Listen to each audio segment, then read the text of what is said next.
Ibang klase talaga ang galawan ng kalaban ng Lakers mga kaboltok, lalo na si Anthony Edwards. Mapapansin nyo na halos kada laro may isa o dalawang beses siyang gumagawa ng isang galaw na halos imposibleng hulihin. Yung signature moves niya na sobrang linis pero ang hirap basahin. Ngayon syempre alam natin ang diskarte ng Minnesota.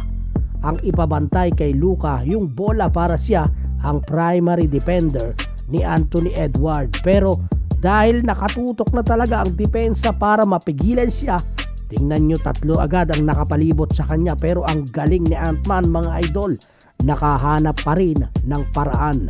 Dito makikita natin yung fake niya para mawala ang balanse ni Luka Doncic. Tapos itong step through moves niya na medyo nakakalito at mukha talagang travel yun sa tingin, pero legal ang mga yan mga idol. Ginamit niya yung kaliwang paa as pivot, kaya hindi niya pwedeng iangat yun hanggat hindi titira o papasa.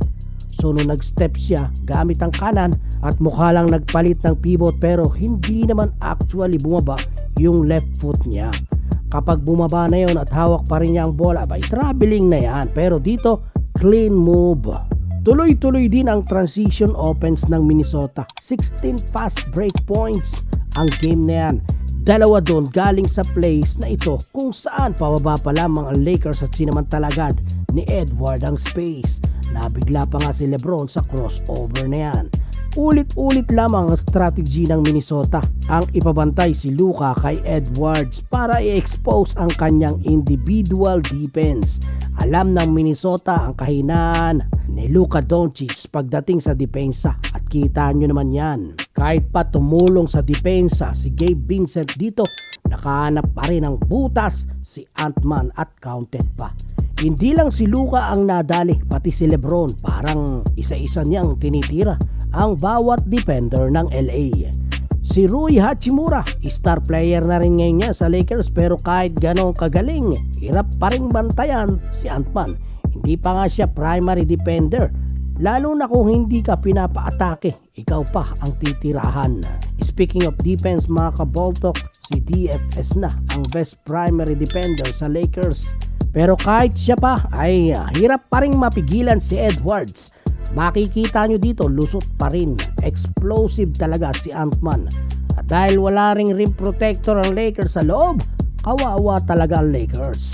Dahil wala silang solid na big man, yung mga wing defenders tulad ni Bando o Goodwin ang sisilbing rim protector. Pero sa bilis at explosiveness ni Edwards, kulang talaga sila sa taas at timing para maapektuhan ang tira niya. Kahit na may dalawang help defenders na nag-aabang sa kanan, sa bawat drive niya may sagot pa rin si Ant-Man.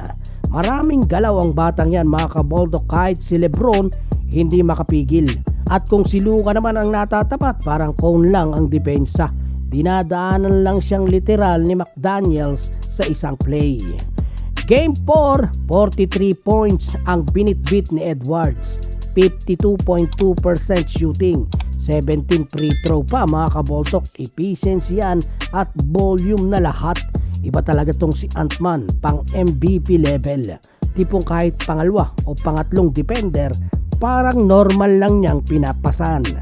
Kaya mukhang ang Minnesota ready nang lumipad sa next round. Pero mga kaboltok, tanong ko sa inyo, makakabawi pa kaya ang Lakers sa Game 5 o tutuldukan na ng Minnesota? Yung mga idol, anong masasabi mo sa video natin for today? Mag-comment ka na lamang sa ibaba at huwag mo kalilimutang mag-subscribe kung bago ka pa lamang. Bisitahin mo din ang ating Facebook page. Basketball ko, ipapakita